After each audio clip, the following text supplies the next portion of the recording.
Salam əziz və hörmətli Qərbi Azərbaycan televiziyası izləyiciləri. Əfqan Vəliyevin təqdimatındakı deportasiyaya uğrayan irs verilişinin növbəti buraxılışı ilə qarşınızdayıq. Bugünkü verilişimiz Qərbi Azərbaycanın tarixi mahallarından olan Dərələz mahalının toponimlərinə həsr olunub. Verilişimizin qonağı tanınmış tədqiqatçı, alim, filologiya elmlər üzrə fəlsəfə doktoru Ali Aliyevdir. Ali müəllim, xoş gəlmisiniz. Çox sağ olun, təşəkkür edirəm. Ali müəllim, istəyərdik ki, izləyicilərimizə Qərbi Azərbaycanın tarixi mahalı, Dərələz mahalının əsasən toponimlər haqqında məlumat verərdiniz. Çox sağ olun. Bəli, mən əslən Qərbi Azərbaycanın Dərələz mahalındanam. Dərələzin demək iki hissəyə ayrılır. Paşalı və Keşkənd rayonlarına, Paşalı demək rayonunun İstisu kəndindən. Yəni Dərələyəz həqiqətən çox axar-baxarlı bir yerdir, bir ərazidir. Dərələyəzin çayları, suları, dağları, dərələri həmişə hamını heyran edib. Ora gələn qonaqları, yaylağa gələn Elat cəmaatını həmişə heyran edib. Gözəl yaylaqlarımız var idi.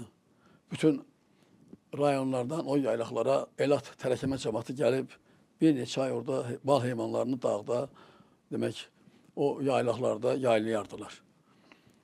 Dərələz mahalı qədimdən, ta qədimdən ulu babalarımız orada yaşayıb, orada məskən salıb. Mənim ulu babam Qaçaq Səfəralı olub, 25 il qaçaqlıq eləyib, həm Rus kazaklarına, həm də o yerli erməni tör-töküsünlərə qarşı mübarizə aparıb. Onu da deyib ki, Dərələyəzdə bir neçə kənddə demək, ermənilər olub. 170-dən çox orada kənd olub vaxtilə. 1918-ci illərdə, ilə qədər. Demək, Dərələyəzin tarixi mövqeyi elədir ki, coğrafi mövqeyi elədir ki, bir neçə rayonlarla həmsərhəddir. Demək, Kəlbəcər Gölçə mahalı ilə, Kəlbəcər ilə, Zəngəzur mahalı ilə, Şərur mahalı ilə, Şərurun demək, İliç rayonu ilə, Naxçıvanın özü ilə, Şahbuzla, Ordubadla demək olar ki, Vedi ilə həmsərhəddir. Ərazisi çox böyükdür. Özü də bizdə məxmər, alp çəmənlər çoxdur. Yəni ona görə də mal heyvan darğına orada məşğul olublar. İnsanlar həmişə arıçılıqla, əkinçiliklə məşğul olublar. Orada ən adlı sanlı tarixə düşmüş çay, Arpa çayı axır. Arpa çayı sarı yerdən başlayır. Ta o dərə ilə axa-axa gəlib çıxır Şərur mahalına. Oradan gedib tökülür Araza. Yəni o qədər bulaqları, çayları, dərələri, dəniz demək var ki, bunun sayılmaqla hesabı olmaz. Çox bitkiləri də var. Bu bitkilər, bu təbiət insanların demək, saflığına çox təsir edir. Və dərəzlər həmişə zəhmətkeş olurlar. Ora gələn səyyahlar, o cümlədən Chopin və digərləri həmin oranı İsveçrəyə bəzlədirlər. Və deyirlər, Dərələyəz bütün dünyada öz təsvirinə görə, özünün bulaqlarına, çaylarına görə çox qədimdir. Qədim yurd adı ona görə ki, türk adları, qədim türk adları ilə bağlı bütün kəndlər, bütün dağlar, meşələr, yaylaqlar hamısı türk adları iləndir. Qədim türk tayfalarının bir çoxu oralarda bəli, yaşayıb. Ora qədim türk tayfaları müxtəlif ölkələrdə, yerlərdən gəliblər. Nazir Əhmədlinin Şərur Dərələz adlı kameral təsvir kitabı var. Orada hansı tayfanın, hansı kəndə nə vaxt gəldiyi göstərilir. Həmin İstisu kəndi 1863-cü ildə bina olunubdur. Bizim babamız Qaçaq Səfəralı tərəfindən və İstisu həmişə məşğul olub. Orada mineral deyən su çıxır, mineral sudur. O İstisu insanlara şəfa verir. Demək, həm daxilə qəbul edirlər, həm də vannasını qəbul edirlər. Demək, bir dərdin dərmanıdır. Demək, isti su sözünün mənası, bəli, isti su oradan çıxan suyun adı ilə bağlıdır. Bu adı 1948-ci ildə Qərbi Azərbaycanlılar, o cümlədən Dərələzlilər, isti sular oradan deportasiya elədilər. Məkkəli formada ermənilərin bir qurğusuydu. Və oradan çıxadandan sonra həmin isti suyun adını dəyişib Cermuk qoydular. Cermuk da elə erməni dilində, Azərbaycan dilindən tərcümədə isti su deməkdir. Və qədim kəndlərimiz olub, Terp, Tarp kəndləri, İtqıran, Gülüstan, Qaya Ceyranlı, ondan sonra Göyərçin, Ceyranlı, Göyərçində bu adların qədim hamısını Alban məbədləri. Çotanlı, demək bunlar kəndlərdir və oradan məbədlər də çoxdur. Dərələyəzdə Selim karvansarası, ona bəzən də Şahbaz karvansarası deyirlər. Çox qədim bir karvansaradır. O Selim gədiyi var, o gədiyin demək orta hissəsində bir karvansaradır. Mən o karvansarada olmuşam, orada da tədqiqat aparmışıq. Yəni o karvansara tamam daşdan düzəldilibdir. Onun qapısı da daşdandır. Elə bir ki, bütöv bir daşdır. Qapısı örtüləndə heç inanmırsa ki, bura qapı var, yerinə var. Heç divarın arası da bilinmir. Yəni məşhur karvansarada onun şəkilləri də məndə var. Bizim el oğlumuz Kamil müəllim Dərələzin də onun kitablarında var. O haqda demək xeyli məlumatları var. Demək Dərələzin mən dediyim kimi kəndləri haqqında, yer yurdları haqqında çoxlu bayatlar var. Bayatlar isə qan yaddaşıdır, tarixin qan yaddaşıdır. Demək o bayatlarda yer yurd adları öz əksini tapır. Tutaq ki, ermənilərin də o dərədə törətdiyi vəhşiliklər, tökdükləri qanlar, insanların qətlə yetirmələri bizim bayatlarımızda öz əksini tapır. Bütün bayatlarımızda öz əksini tapır. Əziziyəm Çalxana, bu yol gedir Çalxana.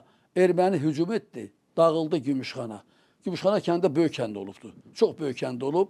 Orada Terp kəndindən Gindivas kəndinin arasında yerləşən bir düzəngah yerdir. Çox gözəl mənzərəli bir yerdir.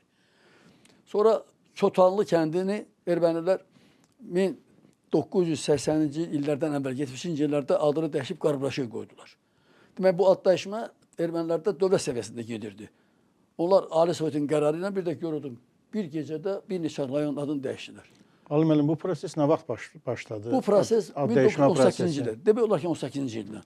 18-ci ildə deyilənə görə, yəni informatorların mənə verdiyi məlumata görə Andranikin dəstəsi Türkiyədə dönük çıxırlar. Andranikin dəstəsi keçir Araz çayın bu tərəfinə, Dro, Necdi, Yapon, Andranik. Və onlar Ermənistan ərazisində yaşayan bu Azərbaycanlıların yaşadığı əraziləri bilirdilər və hərəsi bir istiqamətdə hücuma keçdi. Yerli ermənilərin köməkliyi ilə Azərbaycanlıları qırmağa başladılar. 18-ci ildə çox dəhşətli qırğın olubdu. Cəmaət bilmədən, demək payız vaxtı, orada birisi ki, qar tez yağır, yerə hələ qar yağılmış, dağlarda yol bağlı, hücum ediblər.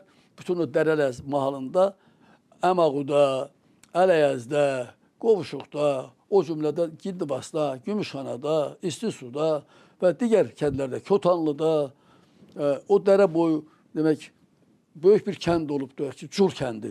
Culda, Çay kənddə, Terpdə böyük qırğınlar törədilər. Ağ kəndi tamamilə dağıdıblar 18-ci ildə. Bütün erməni dəstələri hücum ediblər. Hələ yerli ermənilərdə yalandan bizim cəmatı, yəni Türk demək, soylu cəmat aldadılar ki, qorxmayın, biz onları qoymarıq bura gəlsinlər. Demək, bunlar siyasət işlədiblər. Qorxmayın, qoymarıq. Amma bələdçilik gəlib insanları pəyələrə, damlara doldururlar, məscidlərə doldururlar. Məscidlərimiz var idi, Türk abidələri var idi. Qoç daşından qəbirstanlıqlar, hamısının qəbirlərin üstündə qoç daşları var idi. Digər demək, fiqurlar var idi. Yəni, heyvan fiqurları. Sonra hər insanın peşəsinə uyğun orada şəkillər var idi. Dərzidirsə, tikiş maşını. Ya ta ki, ustadırsa mala, çəkic, ya ta ki, müəyyən şəkillər ora, demək, məzərində təsvirlər daşların üzərində olurdu. belə həkk yerlərdəki, yəni bilirsiniz ki, bu hansı tayfadandır? O qayda təsvirlər. Hansı tayfadandır? Yəni, o kəndlərdə erməni olmayıb. Dərələzdə bir neçə kənddə çox az şəkildə, Ağbidarda erməni olub, ayrı kəndlərdə, yəni 15-20 ev. Bəzi isə qarışıq yaşayıblar Azərbaycanlılarla. Türklərlə qarışıq yaşayıblar, Azərbaycanlılarla qarışıq. Onlar da sonradan gəlin. Bəli, onlar sonradan. Yəni atam, babam deyərdi. Ağsaqqallar mənə informasiya vermişlər ki, bunlar 1918 və 23-cü ildən sonra Gülüstan müqaviləsi və Türkmənçay müqaviləsindən sonra az-az gətirirlər bura. Onlar da o dağlarda çoxu qala bilməyib. Yenilər aran yerlərində qalıblar.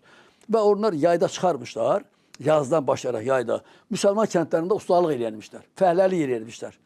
Taxıl demək, əkində, biçində kömək eləyənmişlər, bunlar da onlara pay verərmiş, taxıl verərmiş, yağ verərmiş, pedir verərmiş, aparıb dolanarmışlar. Onlar heç əkinçinin əzədə bir qədər məşğul olmayıblar. Müəyyən qədər ustalıq eləyiblər. Yəni, o ustalığın gedib kimlərinsə evini tikib, qapı düzəldib, ya cəhrə düzəldiblər, daraq düzəldiblər. Hə, bunu Azərbaycanlılarla demək, mal yolu ilə, bu yəni dəyişmək yolu ilə orada dolanıblar.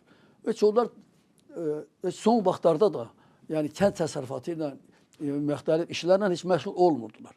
Çox tənbəl millətlər, yəni əkin biçinə tənbəl millətdir. Azərbaycanlılar qoçaqdır. Azərbaycanlılar həmişə kənd salıblar.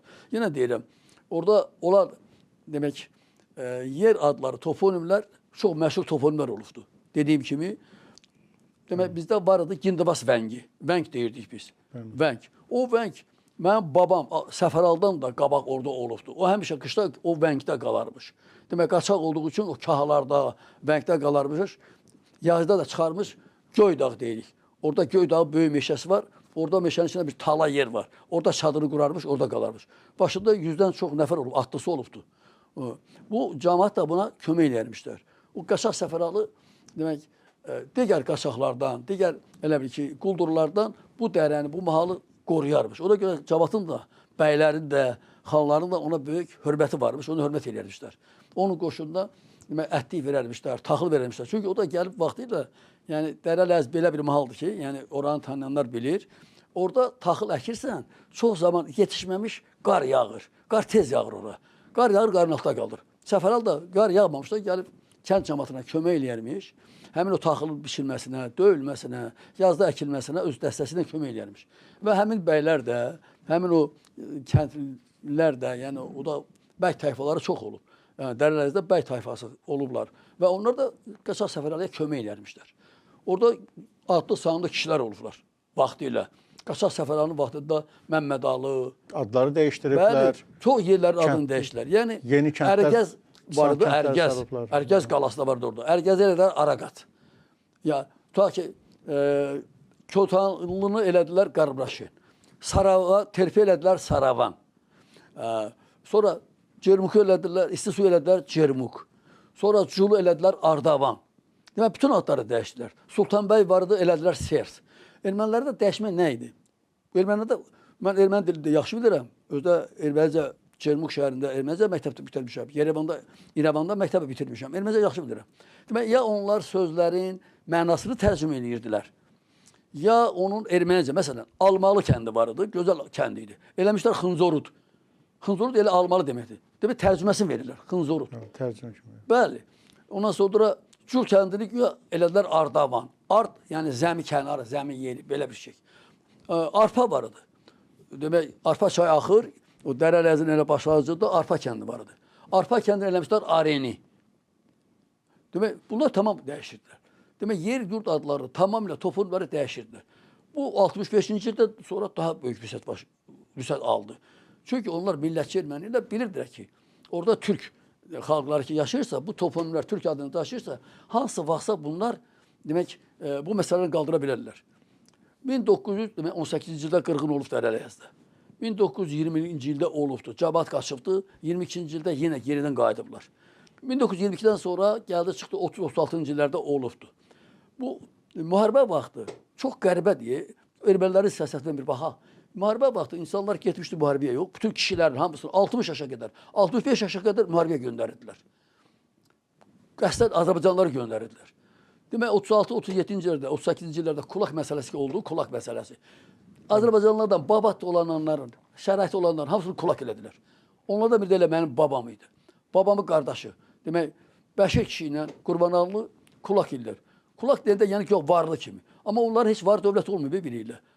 Atam danışardı ki, bizim ailəmizdə 4 qardaşıdıq, 4 ailə. Atamı da 5 ailə bir deyir, damın altında yaşayırdıq. Bu 5 ailənin deyir, 4 öküzü var idi, 2 atı var idi, bir 20-30 dənə qoyunumuz vardı, bir 2 də 3 dənə də sağman inəyimiz.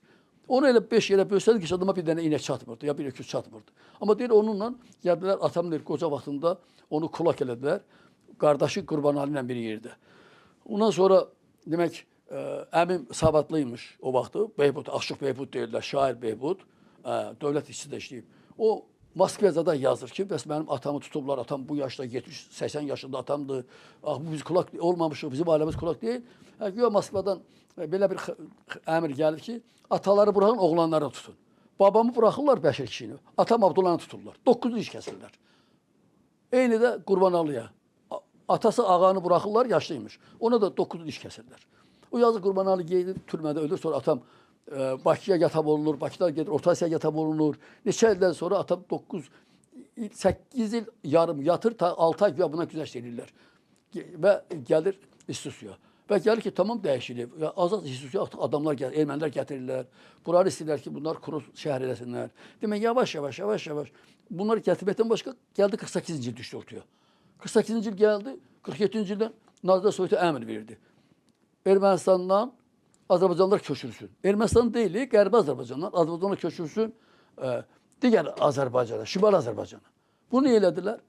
Yalanın adını qoydular ki, xaricdən gələn ermənilər başqa ölkəni istəmirlər. Stalinin başa salmışlar ki, ermənilər gəlmək istəyir, o deyib ki, gəlsinlər. Yerimiz çoxdur, yox. Bəs onlar Rusiyanı, ya Özbəkistanı başqa yer istəmirlər. Azərbaycanı gəlmək istəyirlər Ermənistana. Qoy buradan Azərbaycanlıları çıxardaq, gəlsinlər Mil Muğan düzünə, orada əkinçiliyə kömək eləsinlər. Yəni, Azərbaycan qoy dirçəsini, mən də gəlsin bura. O vaxt gətirdilər, Əfqan müəllim, mən açıq deyirəm. O vaxt Azərbaycan özü də yaxşı dolanmırdı, Cəmaatı sökdülər Mil Muğan düzünə. O vaxt siz geri qaydanda... Bəli, cəmaat dözmədi. Çoxmu kəndin adını dəyişdirmişdilər? Bəli, demək cəmaat gəldi bura, cəmaat da burada qala bilmədi. Nə mal heyvanı qaldı, nə özü qala bildi. Cəmaat başladı qırılmağa, müxtəlif xəstəliklər düşdü və cəmaatda bir belə bayatı yarandı. Əzizi yəm Salyana, bizi gətdilər Salyana. Yayı elə gəldi ki, el dağıldı hər yana. Fikir verir, dağdan gələn adam balığı sudan çıxardıb, quruya atsan nə olar? Qərbi Azərbaycandan gələn, hamısı dağ rayonlardır. Onları gətirib Muğan Mil düzünə, Əl Bayramlıya, Səlyana, Yevlağa, bəzi yerlərə payladılar, o cəmaat da dözmədi. Və elə Stalin öləndən sonra, 52-ci ildən sonra, cəmaat yavaş-yavaş qaçdı, dağıldı, getdi öz yurduna. Qaçdı, getdi öz yurduna, burada dözə bilmirdi. Getdi, bizi qarşılamırdılar, ermənilər qoyurdular ki, siz oraya vətəndaşsınız. Sonra kəndlərin adını çoxmu bəli, dəyişdirmişdilər? hamısı dəyişmişlər. Getdi ki, artıq isti soluq Cermuk. Biz çıxanda mənim atamın, anamın, əmimin, dayımın pasportunda yazılır. Paşalı isti su kəndi. Paşalı rayonu isti su kəndi. Getdi ki, artıq bunu Cermuk eləyiblər. Bunu eləyiblər Cermuk. 49-dan sonra eləyiblər. 49-dan 50-dən sonra oranı Cermuk yazıblar. Azərbaycanlar orada olmadı. Bəli. Kötallı kəndini qarıblaşan eləyiblər. Cəmaat bilmədi neynəsin. Demək, Ağ kəndi, ta ki, Spitak yuq. Tərcümə eləyiblər. Ağ kənd, Spitak ermənicə ağ deməkdir. Ağ yuq. Ağ erməndə də olmayıb. Məsələn, Keşiş kəndindən bağlı mənim özümün yazım var. Keş kəndi. Demək, ora Keş kənddir.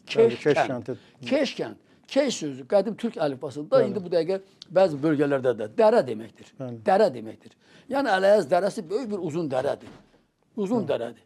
Demək, Ələyəz dərəsinə, biz Ələyəz mahalına onlar deyir Vayotsor. Dəyişiriblər. Həmişə deyirlər, ta ki, Ələyəz dərəsi. Elə dərəni də işlədir Azərbaycanca. Sonra biz qaydında yox, bura deyirlər Vayotsor. Bura nə Vayotsor? Nə Vayotsor? Güya belə yozmuşlar ki, bu dərədə türklər erməniləri qırıblar. Vaylı dərə, güya vay. Analar ağlayıb, vay deyib. Əksinə, bu yalanıdır. İnsanları, türkləri 1900 demək, 20-ci illərdə, 18-ci ildə Çotarlının üstündə bir göl var. Onun adını sonra Qanlı Göl qoydular. Niyə Qanlı Göl qoydular? O Qanlı Göl ki, orada adamları ermənilər qırmışlar. Əzizliyəm Qanlı Göl. Qanlı dərə, Qanlı Göl. Erməni zülm etdi. Qan ağladı Qanlı Göl. Yəni bizim toponimlərimizi çox dəyişdiriblər, bizim yer adlarımızı çox dəyişdiriblər. Amma xalqımız bayatlarında, deyimlərində, şeirlərində onu demək qoruyurlar. Təşəkkür edir Ali müəllim. Öz şeirlərimdə müəyyən qədər o yer yurd adlarını burada qorumuşam, saxlamışam, bunları bədii şəkildə ifadə eləmişəm. Çox sağ olun Ali müəllim, maraqlı məlumatınız üçün. Əziz və hörmətli Qərbi üzr istəyirəm, kitablardır. Bu mənim kitablarımdır. Burada Dərələzin, folkloru, insanların, ziyalıları hamısı toplanıbdır. Bu Qaçaq Safo dastanıdır. Bu sazlı sözlü Dərələrdə çox məlumatlar var. Bütün toponimlər hansı dəyişilib burada var. İnşallah mən bunu yenidən işləyib nəşrə verəcəm. Digər kitablarım da var. Yəni bu kitablar hamısı erməni vəhşiliyini, bax bu kitabda da erməni dəhşətini göstərən kitablardırlar. İnşallah gələcək yenə belə kitablar təşəkkür edirik Ali müəllim. Çox maraqlı veriliş oldu. İzləyicilərimizə Dərələyəzin toponimləri haqqında bu günə qədər haqqında olan məlumatları verdi, çatdırdınız. Əziz və hörmətli Qərbi Azərbaycan televiziyası izləyiciləri, Əfqan Vəliyevin təqdimatındakı Deportasiya Oraya Nüs verilişinin növbəti buraxılışının sonuna gəldik. Xatırladım ki, verilişimizin qonağı tədqiqatçı alim Ali Aliyev idi. Sağ olun, salamat qalın.